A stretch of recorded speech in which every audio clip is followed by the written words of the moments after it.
ये प्रकृति को समझे कि प्रकृति जो है क्या चीज है।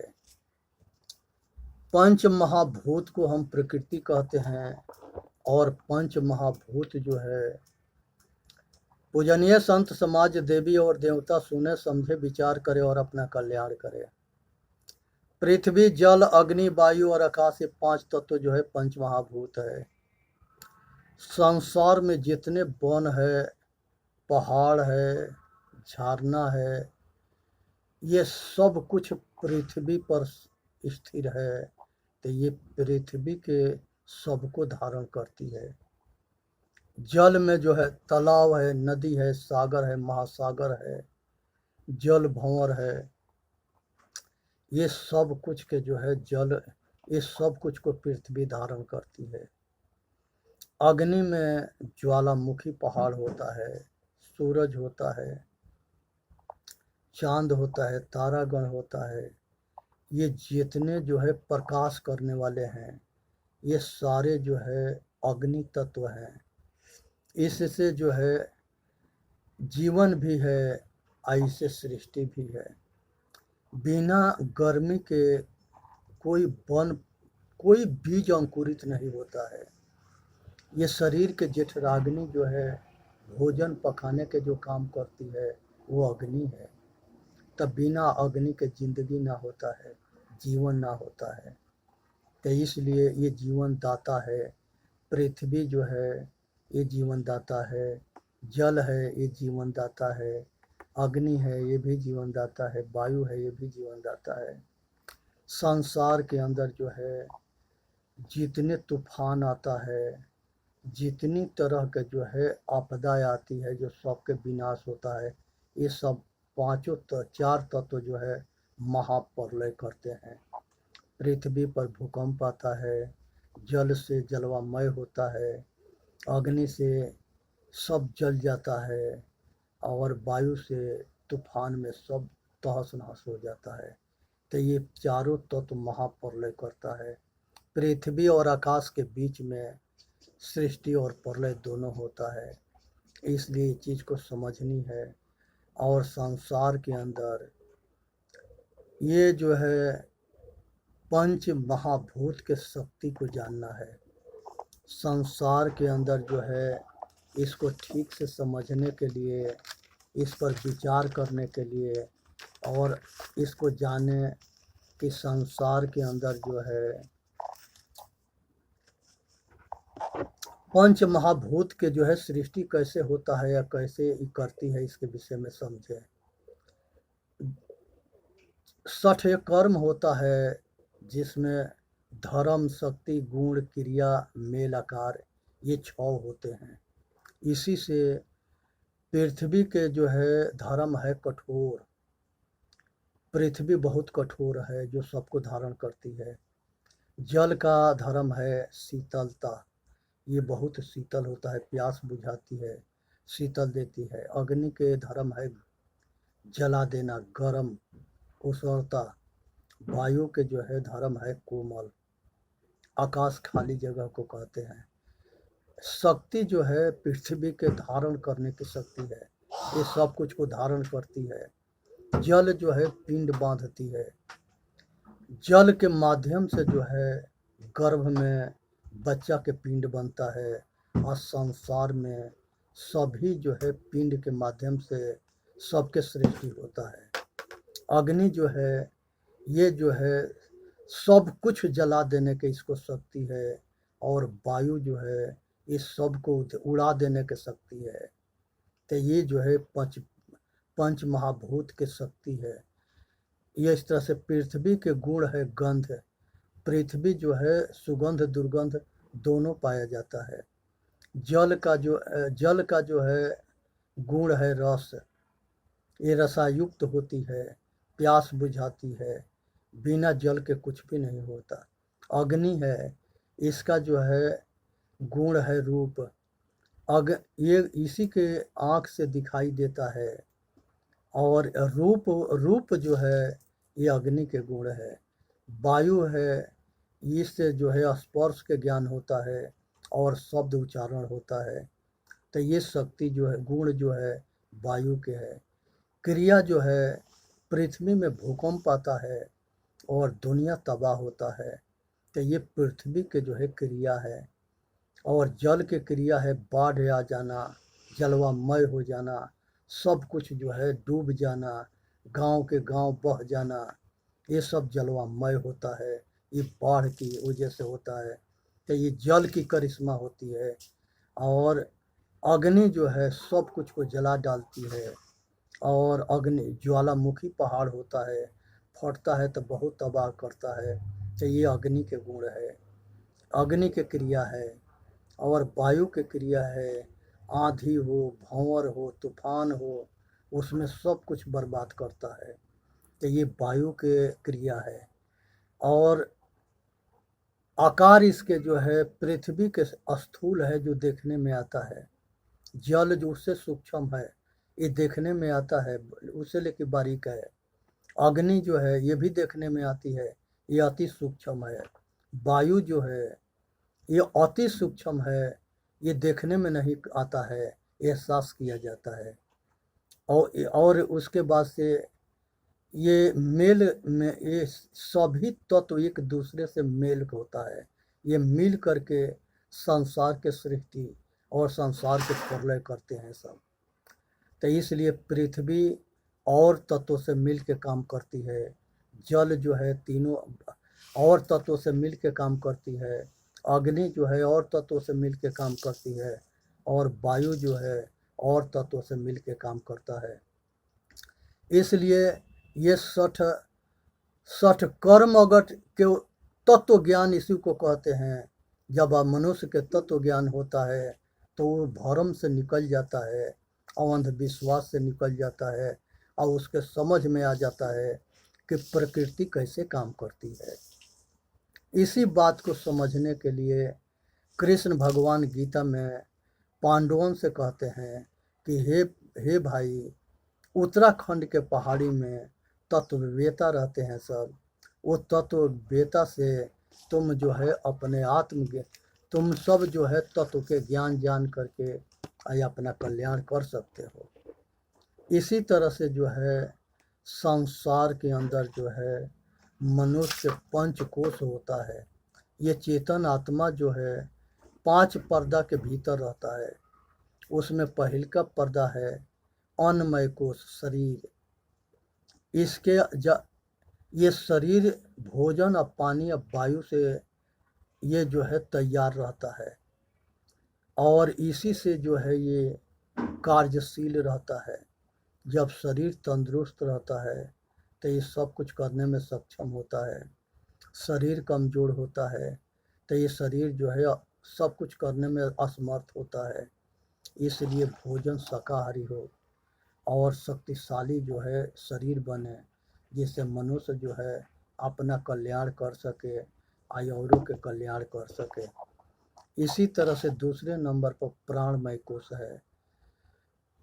प्राणमय कोश में जो है प्राण है, अपान है, समान है, व्यान है, उदान है, ये पांचों शरीर के अंदर अलग अलग बट करके काम करता है।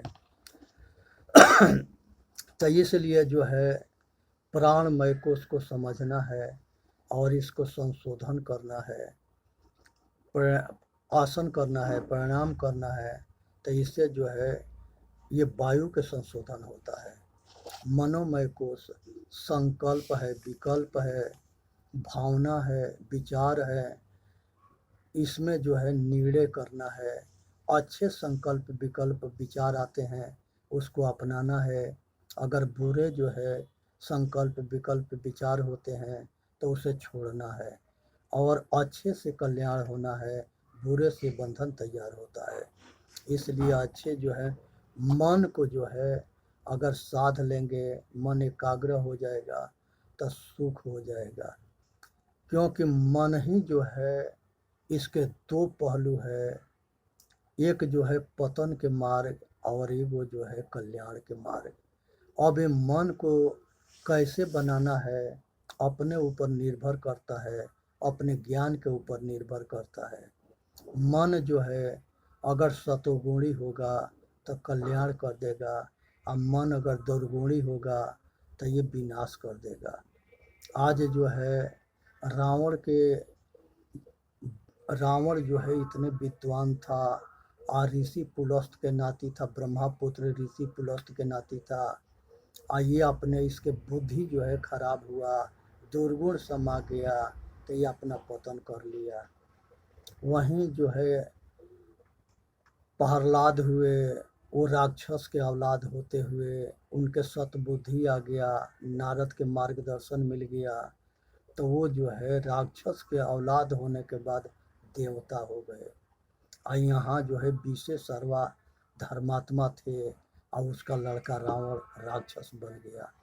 तो ये अगर बुराई किसी में आ जाएगा वो बुरा हो जाएगा, और भलाई किसी में आ जाएगा तो वो भला हो जाएगा।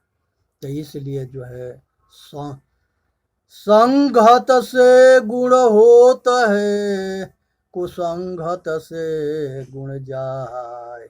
तो भैया संगत से आदमी के कल्याण होता है, और संगत से पतन होता है। उसके बाद से जो है विज्ञानमय कोश उसे कहते हैं जो अपने चित्तवृत्ति के निरोध कर लेता है, सारे वृत्तियों के शांत कर लेता है। अगर संसार के अंदर चित्तवृत्ति के निरोध करना योग है, अगर वृत्तियां शांत नहीं हुई तो वो वृत्तियों में अब मनुष्य भटकता रहेगा। अब वृत्ति शांत हो जाती है तो उसके कल्याण हो जाता है। तो चित्तवृत्ति के निरोध करना योग है, सारे वृत्तियों के शांत हो जाना। जिस तरह से पानी में लहर उठता है तो उसमें चेहरा साफ दिखाई ना देता है, लेकिन जब तालाब में पानी स्थिर रहता है तो उसमें झलकता है, नीचे के तल भी दिखाई देता है। इतने साफ पानी होता है, कोई लहर ना होता है, शांत होता है। तो ये चीज़ को समझना है कि जहाँ पर लहर उठेगा वहाँ साफ दिखाई ना देगा, जहाँ शांत होगा वहाँ अपना चेहरा दिखाई देगा। उसी तरह से अपने हृदय के अंदर जो मन के चित्त के वृत्तियाँ जो चलती है, इस लहर शांत करो तो अपने आप ठीक से समझ में आएगा, अनुभूति होगा, एहसास होगा, और साक्षात्कार भी होगा। तो इसलिए जो है हृदय में लागी काई तो दरस कहाँ से पाई, इसलिए हृदय के शांत करनी है, आई अपने आप के जाननी है। तो यहाँ मन के एकाग्र करना, इंद्रियों के दमन करना, मन को एकाग्र करना, चित्तवृत्ति के शांत करना, तो यही जो है विज्ञानमय कोश है। आनंदमय कोश वो है कि हम जो है मजा के आनंद के चक्कर में, विषय वासना में, लुगाई में, धन बल विद्या में, संसार के सारे विषय वासना में सुख मान करके अब उसमें भयंकर दुख पाते हैं। इसलिए विषय में सुख ना है, विषय में सुख जो अगर सुख चाहते हो तब विषय के विष समझ के त्याग दो। और यहाँ पर जगत गुरु शंकराचार्य कहते हैं कि नारी के सारे सुख के त्याग दोगे तो सुखी रहोगे, जितने उसके नज़दीक जाओगे उतने जलते जाओगे। इसलिए ये विषय में आसक्त मत हो, आसक्ति दुख के कारण है।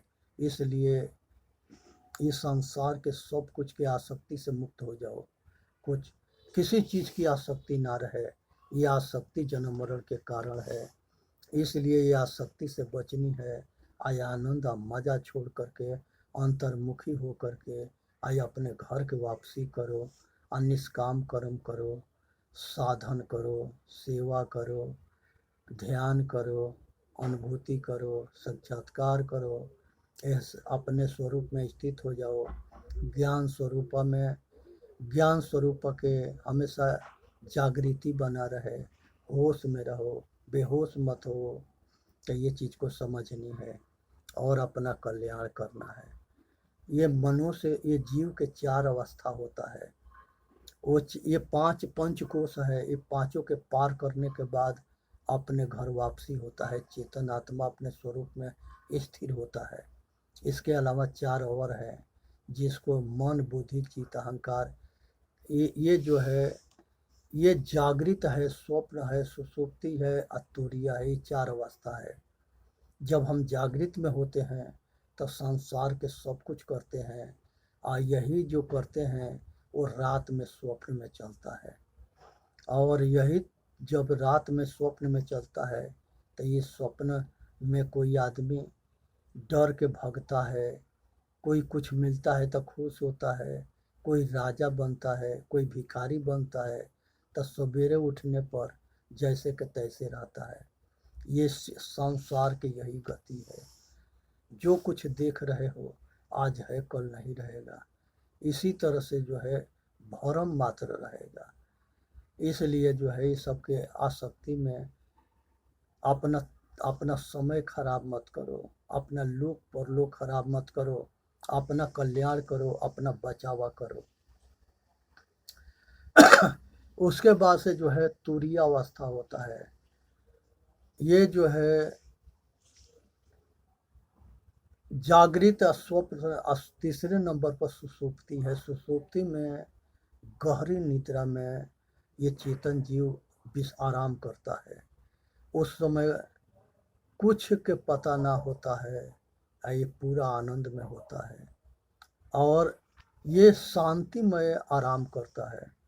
लेकिन उठने के बाद ये बताता है कि हमने बहुत आनंद से सोया था।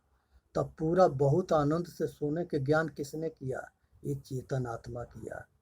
तो ये तीनों पूर्व के अगर हम जागृति में बदल देंगे, होश में बदल देंगे और इसके जो है हर दम जो है जागृति बनी रहे, तो चौथा में हम जाते हैं। चौथा ये तीनों पुर के नाश जो होता है तब चौथा में हम प्रवेश करते हैं, और वो चौथा जो है सहज समाधि है और मोक्ष दशा है। यहाँ पर जो है शंकर भगवान कहते हैं कि ये तीनों पुर के हमने नाश किया था तब हम चौथा में पहुंचे थे। तो यही तीनों पुर है। ये जो है जागृतपुर, स्वप्नपुर और सुषुप्तिपुर, ये तीनों में हमको अभ्यास करके आज अपने स्वरूप में स्थित होंगे, मात्र होश और साक्षी मात्र रह जाएंगे, तो ये चौथापन होता है। इसमें कल्याण होता है। आइए जो है अपने घर वापसी होता है। आइए परम दशा है, उसमें जो है कोई विचार ना चलता है, निर्विकल्प समाधि होता है। वहाँ पर कोई विचार ना होता है, कोई संकल्प विकल्प नहीं होता है, केवल शेष जागृति रहती है, केवल शेष होश रहता है, केवल शेष जो है अपने आपा रहता है। वही अपने घर वापसी है। वो पर प्रकृति से अपने आप को अलग कर लेना। ये शरीर में रहते हुए शरीर की आसक्ति से मुक्त हो जाना, संसार में रहते हुए संसार की आसक्ति से मुक्त हो जाना, केवल अपने दशा में रहना, अपने आप में स्थिर रहना, अपने स्वरूप में मस्त रहना। तो ये चीज को समझना है। इसी से मानव जाति के कल्याण होता है। वो दशा तुरीय है, उसको केवल कहा बुद्ध भगवान उसको केवल कहे हैं। केवल इसलिए कहे हैं कि केवल शेष रह जाना। मुक्त इसलिए कहा गया है कि संसार के सब कुछ से छुटकारा मिल जाना, मोह के क्षय हो जाना, ये मुक्ति है। और यहाँ पर जो है संसार के बहुत बड़ा विडंबना है। एक समय में जो है वहाँ पर जो है बहुत बड़ा जो है संघर्ष है। इसे समझना है, जानना है और अपना कल्याण करना है। इसी में मानव जाति के हित है। सुने, समझे, विचार करे और अपना कल्याण करे, इसी में मानव जाति के हित है।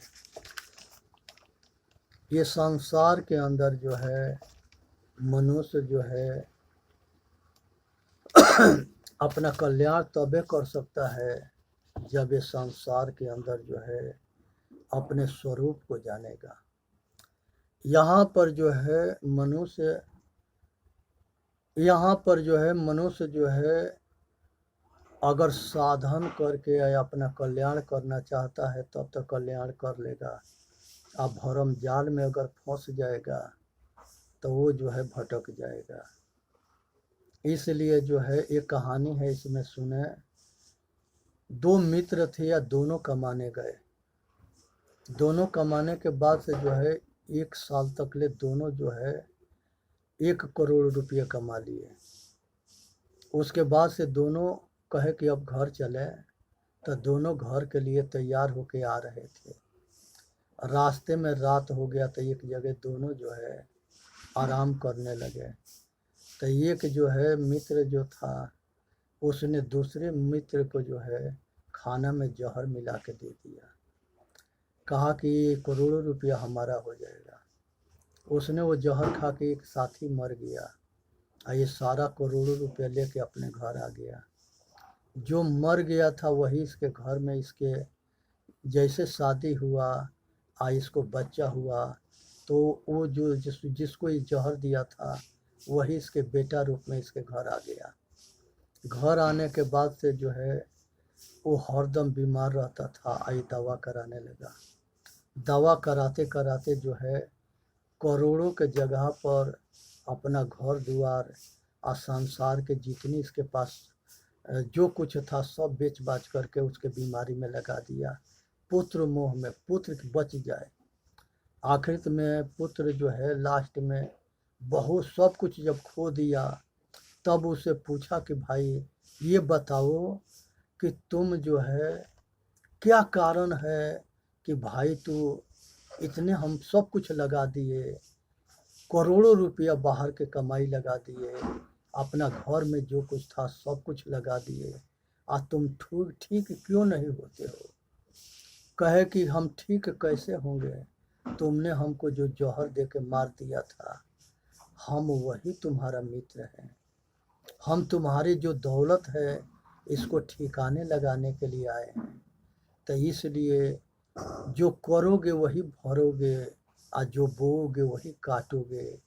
इसीलिए कहा गया है 4 वेद 6 शास्त्र में बात मिली है दो, दुख देत दुख होत है, सुख देत सुख हो। हे भाई, जो बोओगे काटोगे, जो करोगे भरोगे। इसलिए किसी के बुरा मत करो, सबके हित में काम करो।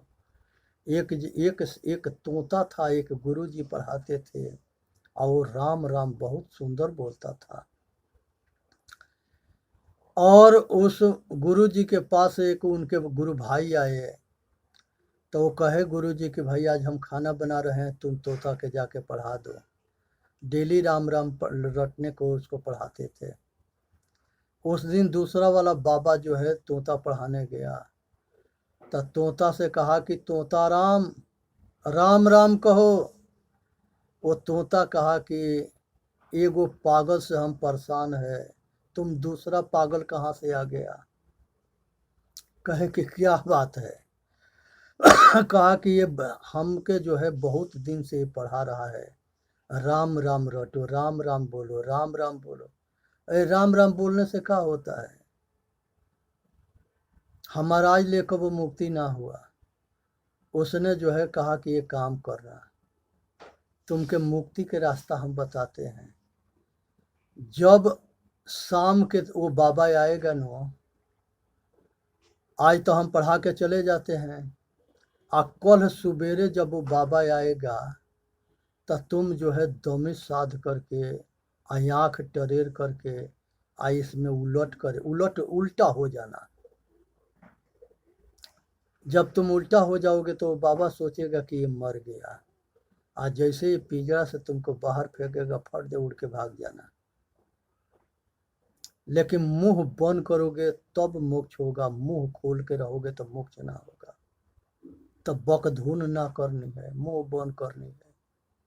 अब दूसरे दिन सुबेरे जो है जो पहले वाला बाबा था वो तोता के लगे आया, कहा कि तोता राम राम राम कहो। वो देखते हैं कि ये तो उल्टा पड़ा है, टांग ऊपर है, आप पेट फुला दिया है, आंख टरेड़ दिया। दूरे से देखा तो कहा कि तोता आज गया काम से। नौकर के बुलाया, कहा कि पिंजड़ा से जाके इसको निकाल के उन्हें जंगल में फेंक दो। जाके वो पिंजड़ा खोला और उसके जो है जैसे खोल के बाहर फेंका, वो फट दे उड़ गया। नौकर कहा कि बाबा उसने तो हम लोग के मूर्ख बना दिया। कहा कि कैसे मूर्ख बना दिया? उसने जो है जानबूझ कर के उल्टा हुआ था, वो आँख टरेरा था, पेट फुलाया था, उड़ के भाग गया। गुरुजी कहे कि अब तो जो है ऐसा ही ये दुनिया वाले जो है मोक्ष के जो है ढोंग करते हैं सब, लेकिन किसी के मोक्ष होता ना है। मोक्ष इतनी आसान ना है कि गंगा में नहा लोगे, बनारस हरिद्वार कहीं मर जाओगे तो मोक्ष हो जाएगा। मोक्ष के लिए जो है साधन करना पड़ता है, परिश्रम करना पड़ता है, आचरणशील बन होना पड़ता है, और अपने कल्याण के लिए कठोर जो है संघर्ष करना पड़ता है। जब तक ले रहनी ना हो, जब तक ले गहनी ना हो, जब तक ले सहनी ना हो, जब तक ले आचरण ना हो, तब तक ले मोक्ष ना होता है, कल्याण नहीं होता है। इसलिए संसार के सारे भूल भुलैया से खुद निकलो और के निकालो, ये कल्याण के मार्ग है। ना फंसो, ना किसी के फंसाओ, ना धोखा दो, ना धोखा खाओ। संसार में जितने गुरुआ हैं, ये गुरुआ जगह भादों में बेंग जो है पियार का निकलते हैं और रात भर टेव टेव टेव टेव करते हैं, पेंको पेंको करते हैं। उसी तरह से जो है डिग्री वाला जितने कुलियाचार्य हैं, उसके खोपड़ी पर उसके विद्या सवार हो गया है। तो वो क्या कहता है कि हमारे जैसे दुनिया में कोई ज्ञानी ना है, हमारे गुरु के जैसा कोई ज्ञानी ना है, हमारे मजहब के जैसा कोई कल्याण ना है।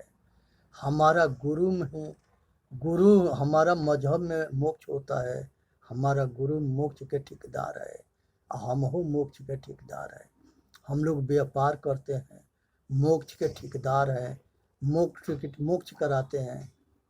ये अनाड़ियों के समझ में ना आता है कि ये कबीर के कोई डिग्री ना था, आचार्य नहीं था, शास्त्री नहीं था। यहाँ पर जो है महर्षि दयानंद सरस्वती जो थे, वो कोई उनके डिग्री ना था। और यहाँ पर जो है रविदास जी के कोई डिग्री ना था, गुरु नानक के कोई डिग्री ना था।